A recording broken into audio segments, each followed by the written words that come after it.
Good morning, and let me wish you a very good Sunday. If this is Sunday when you're watching this, or whatever day it might be when you are watching it, I wish you a very good Sunday. I'm in my sermon, I'm going to ask a question, and that is if you could see or be at any Bible story or Bible event, what would you choose? And I wish that this was the kind of format where there could be some give and take. I'd love to hear what you have to say. Maybe you want to think about it, but some people just kind of right off know, well, this is what, I've had people say, I would like to be at creation. And I'm trying to think some of the other things that people said. The parting of the Red Sea is a fairly common one. That would be pretty cool to see. This is not my ultimate one, but seeing Peter walk on the water, Jesus and Peter walking on the water, that would be pretty cool. Any of the miracles of Jesus would be cool to see. And there's miracles that took place in the Old Testament too. Moses getting water to come from rock. Maybe Job when he was in the cave and, there was the earthquake and the fire and the great wind, but none of that was Jesus and then was God. And in that still small voice, that would be pretty cool to see. Or Elijah going up in the chariots of fire. Anyway, there's lots. And, maybe you should think about that. Which one of those would you say I most would like to be at and I most would like to see? Anyway, let me lead us in a word of prayer and we'll begin. Father, thank you that we can be together. Thank you for your love for each one of us. Lord, thank you for your word and for the stories of the word that help us to understand you and also to understand ourselves.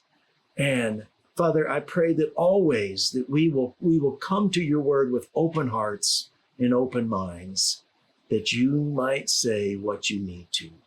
We love you, Father. I pray this in Jesus' name. Amen.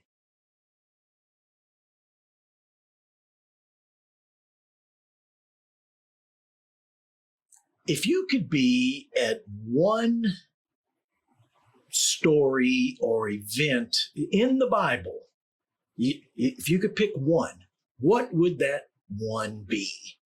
I've asked this question to a couple of groups lately, and the answers are pretty varied.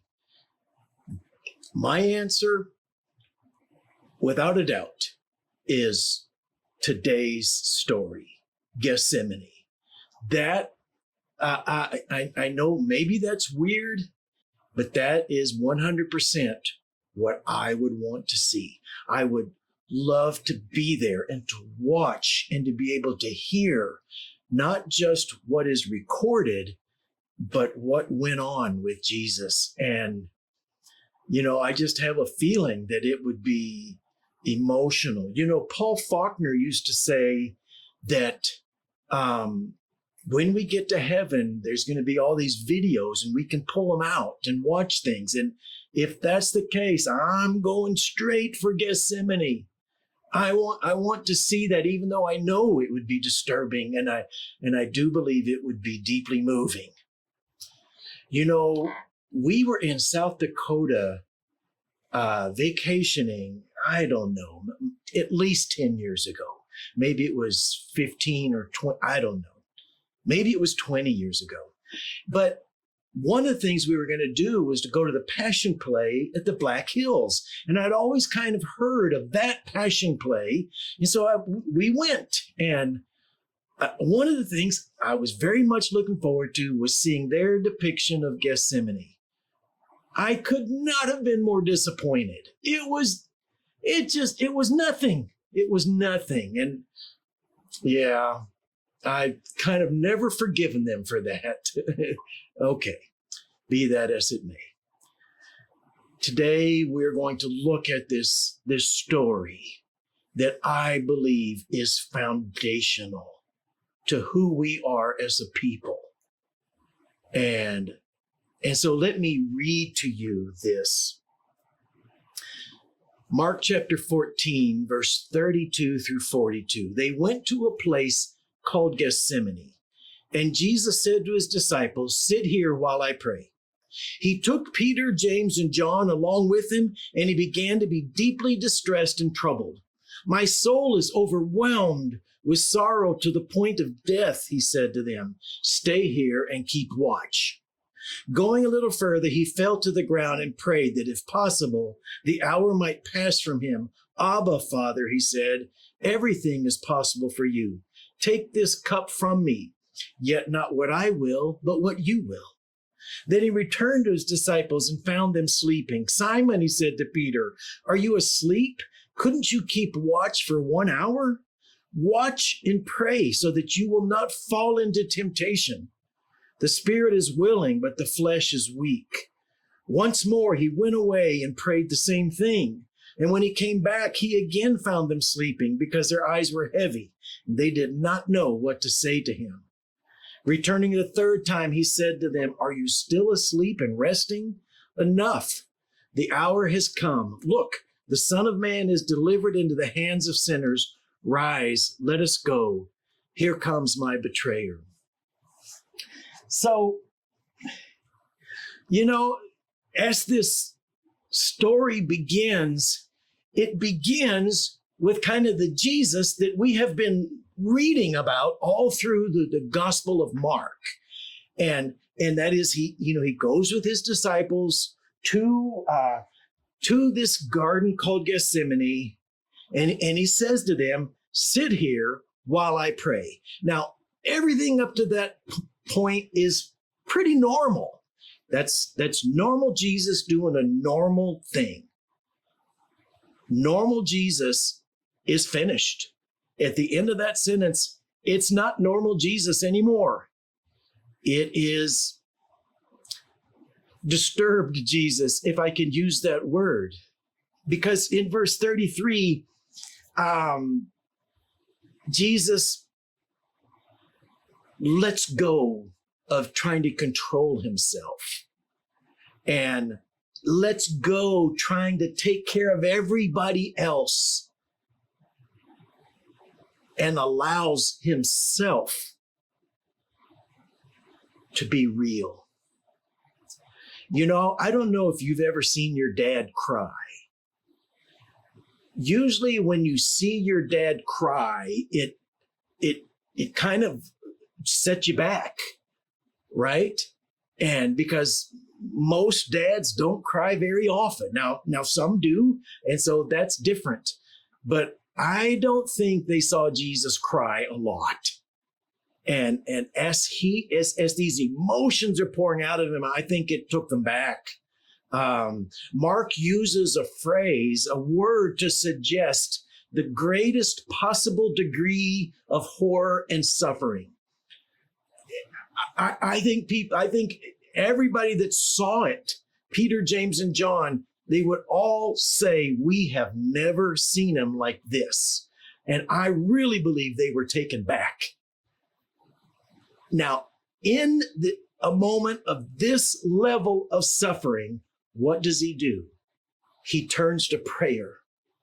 Not because it's the right thing to do, but because it is the only thing to do. Jesus doesn't stop and ask, "I wonder what should we do?" Instead, he falls to the ground. You don't plan to fall to the ground. His knees buckled, and he buckled under the weight of perfection. He has been carrying the weight of perfection all of his life. I can't imagine.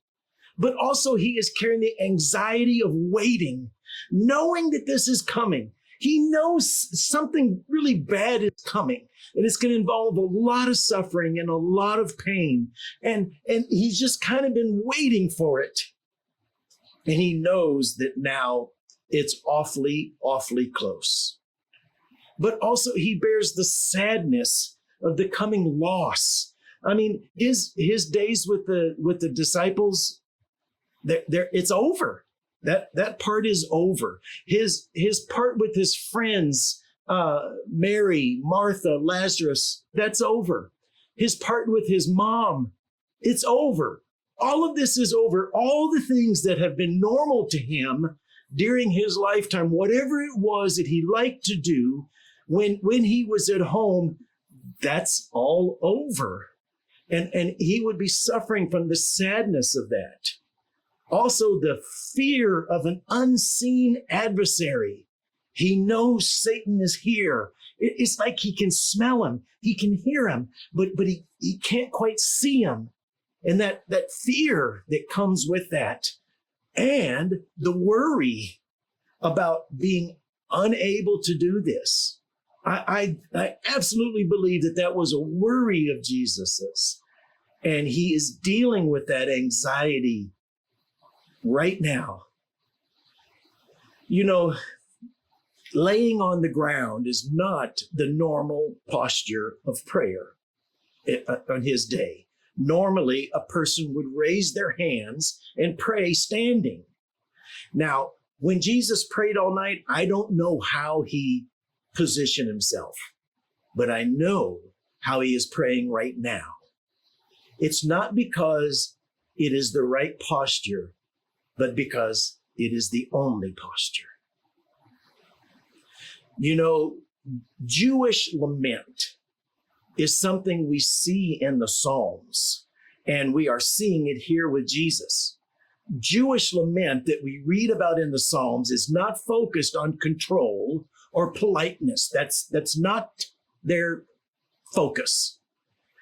In a rush of emotions, we often see complaint and even recrimination as the believer pours out their heart to God. And sometimes when we read it in the Psalms, it takes us back. Raw is maybe a way to describe it. And that's what's going on with Jesus. This kind of prayer, this prayer of lament, this raw emotion is founded on deep trust. Trust that I can be honest and you will listen to what my heart is trying to say. I can't measure my words, and I need you to be okay with that. Can I trust you to hear what I'm trying to say, even as it may come out clumsy, and I may be saying things that I really don't mean, and you know me well enough, and I can trust you enough that I can pray that way. That's what's going on between Jesus and his Father. Trust and intimacy is what we should hear in the word Abba. Despite the raw emotion and honesty, though, okay, Jesus is not considering disobedience or rebellion in any way. And maybe this is a difference between his intimate prayers and ours. If we talk this openly with God, disobedience may be on the table. We can consider the possibility of telling God no, but not so with Jesus. He is not considering telling God no. You know, and for us, you don't have to talk to God to tell him no. You can just not do it. You know, we may never tell God no, but it's not because we're forever obedient, but rather because when we face issues this tough, we might not talk to God. We may not come to this same place where Jesus is, where at this time of deepest need, he spends all of his time in prayer. I don't know that we do that. So we see this conversation between Jesus and God. And Jesus is not considering disobedience, I don't believe, but he is considering, I think, that I don't think I can do this. It is more a lack of confidence than it is a lack of willingness or a lack of obedience. He's not lacking those things. I think he's lacking confidence. And I think he's saying to his father, Father, I don't think I'm ready for this. And I believe his father said, son, you are ready. You are. Trust me. Trust me. We have been working with you. The Holy Spirit has been at work in your life, particularly in the last 3 years. You are strong, Jesus. You can do this. Trust me. You know, 3 times Jesus goes back to check on Peter, James, and John. And I believe this is the shepherd Jesus who, despite his own suffering, goes to see how they are doing. And he knows that they have a test coming soon. Do you remember in chapter 4 in this series how Jesus slept through the crisis in the boat? Do you remember that? And he was sleeping during a crisis, which really wasn't a crisis. Here, this story, they are the ones sleeping through a crisis, but this one actually is a crisis. And so the second time that Jesus comes back, it says they didn't know what to say to him. You know, Peter, who is rarely short of words, you know, he kind of had a problem during the transfiguration. And he said the wrong thing. He really didn't know what to say, but he still had plenty of words. Now he literally doesn't have words. I think Peter is finding out now, and he is going to find out in the next few hours, that he is not everything he pretended to be. Maybe even pretended to himself. You know, pressure cookers have a way of exposing our reality. All the disciples are finding that out this night. So in verse 41, Jesus uses the word enough, okay? Enough. And what he means by that is the hour for praying is now over. There was a time when I told you to pray and watch, but you didn't. And I kept trying to get you to do that, but you wouldn't. And now that time is over. And the hour of conflict has arrived. The hour that Jesus really has been dreading all of his life, at least from whatever time he knew this was coming, he has dreaded it, but it's here. Jesus has done what he needed, and he is now ready. He is determined, and he is finished talking to God about whether or not we're going to do this. The Father said to him, we're going to do it. And Jesus said, okay, I am willing and I will do it. And I will trust you. I can't trust myself in this situation, so I'll trust you. He has sweated drops of blood in preparing for this. Incredible. And so then he says in verse 42, let us go. And you can't help but think, you know, Jesus, in a matter of minutes, there will be no us. You use the word us, within minutes, us will be gone. All of who he means by us have taken off running. And there he sits by himself with the gang sent to arrest him.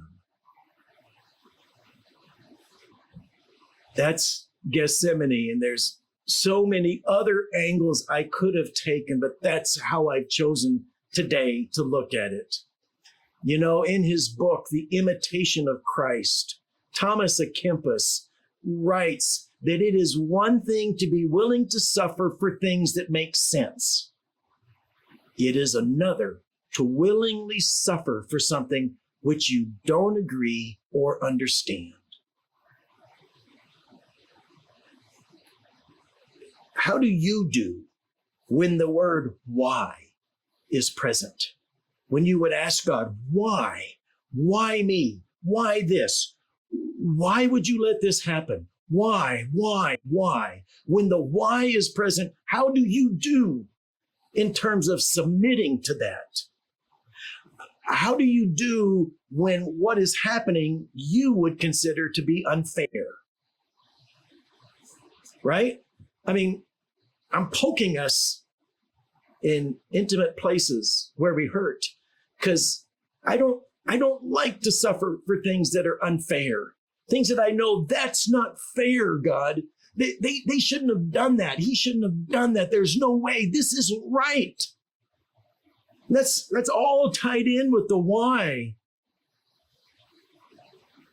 How do you do when there's more than you imagined? Maybe you're willing. You're like, okay, God, yes. But then it's like the floodgates open. It's like, wait a minute.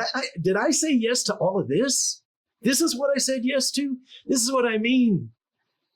And I have seen people, and I think you have too, that'll say, that's it. I'm out of here.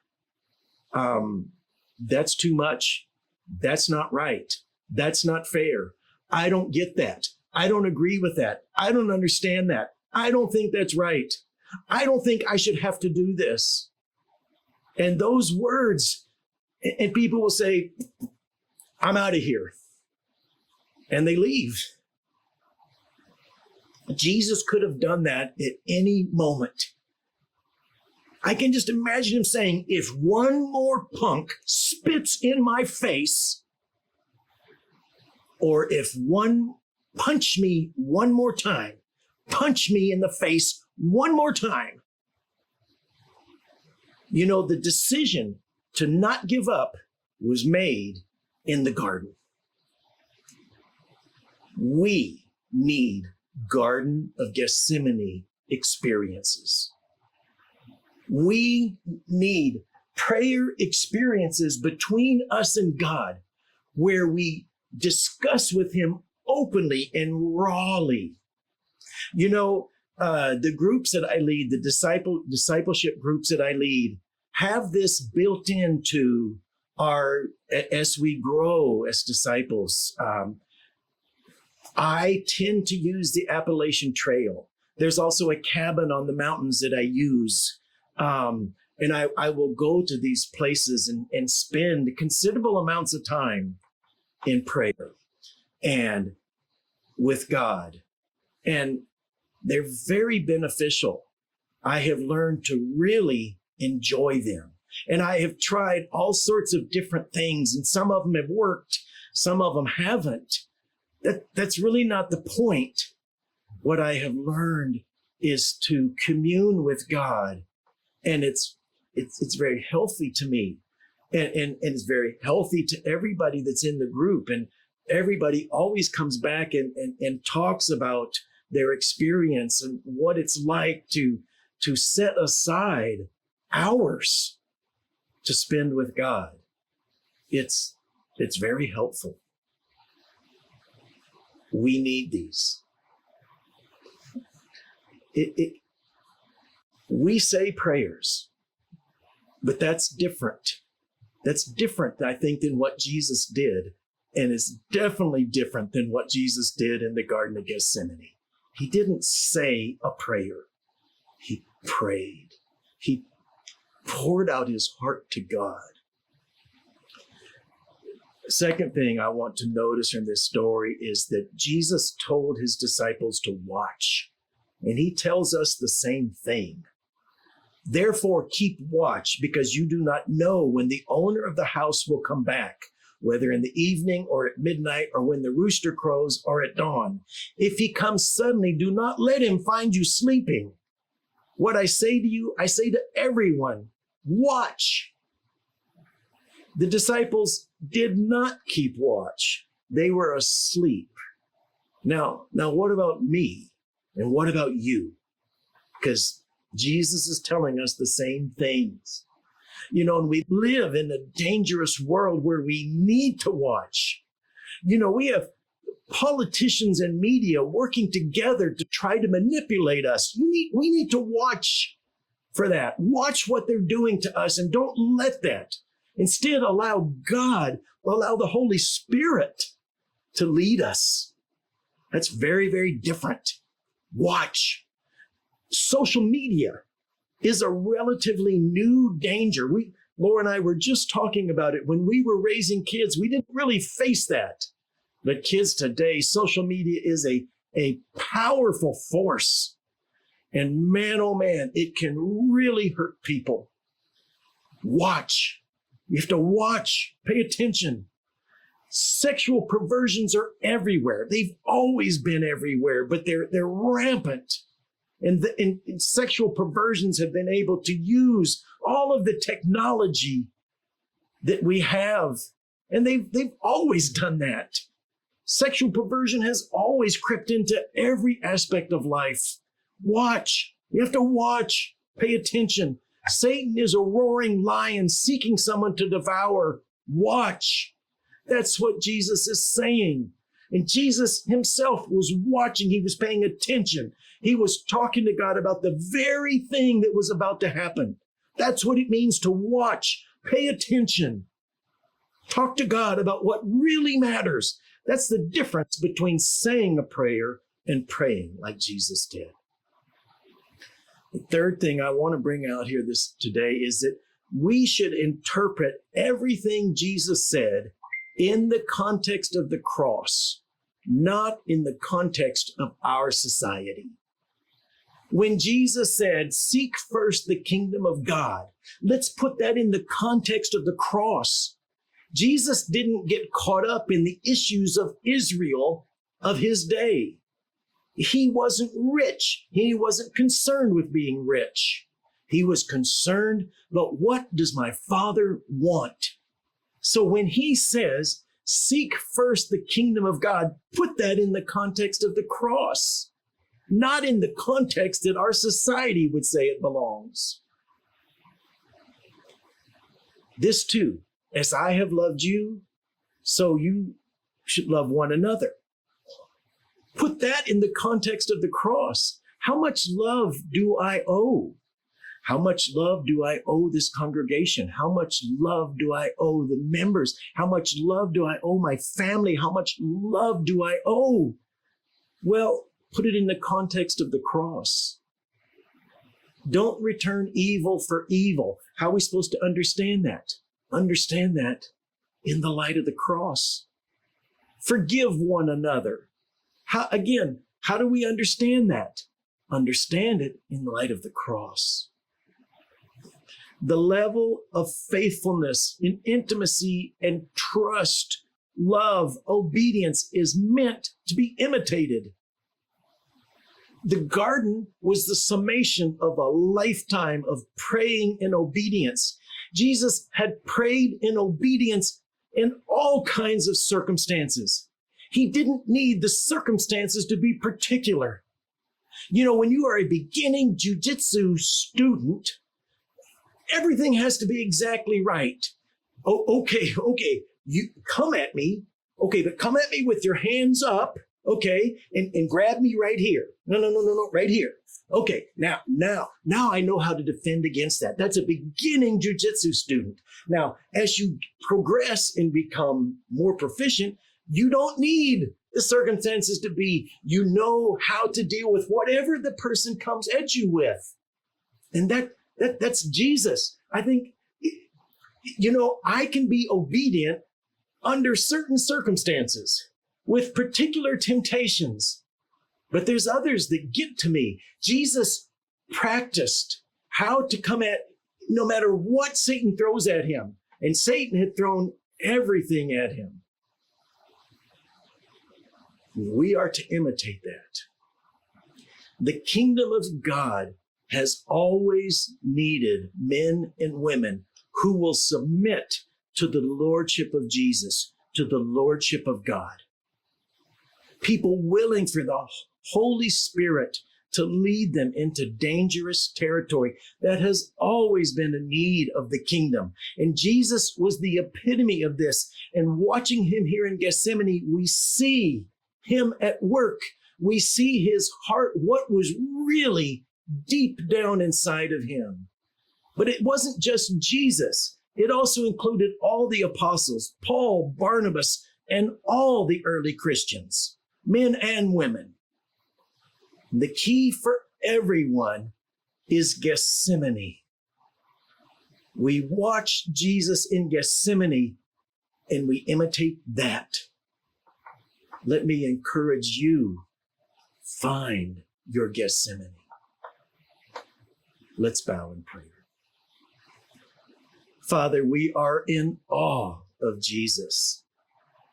And there is a sadness inside of us as we see how much he hurt and how much he struggled. Father, may we imitate him. May we walk his steps. May we pick up our cross and follow Jesus, be like him. Give us the strength to do it. And may we learn, Father, to commune with you the way Jesus did. I pray all this in Jesus' name. Amen. How do you explain? How do you describe a love that goes from east to west and runs as deep as it is wide? You know all our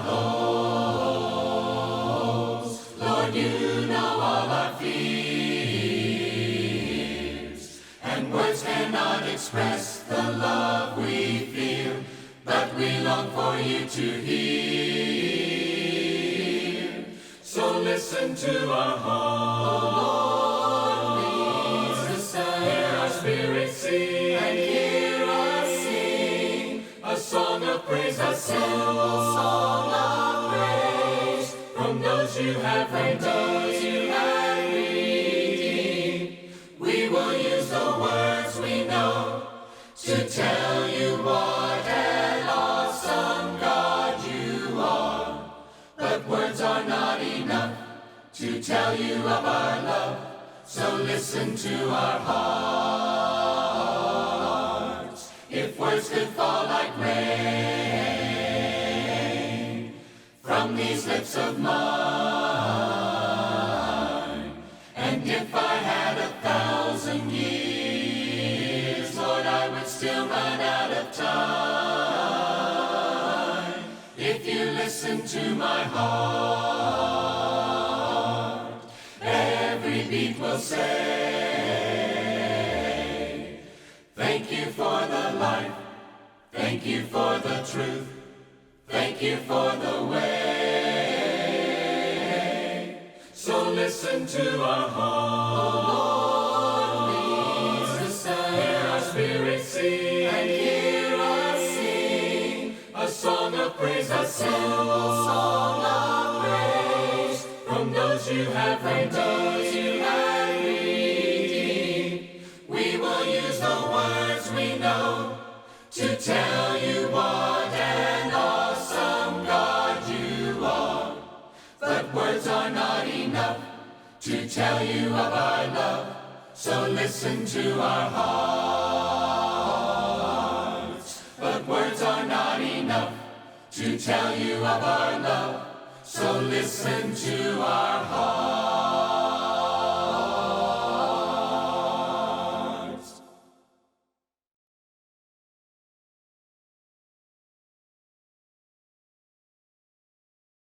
Let's prepare our minds to partake of the Lord's Supper.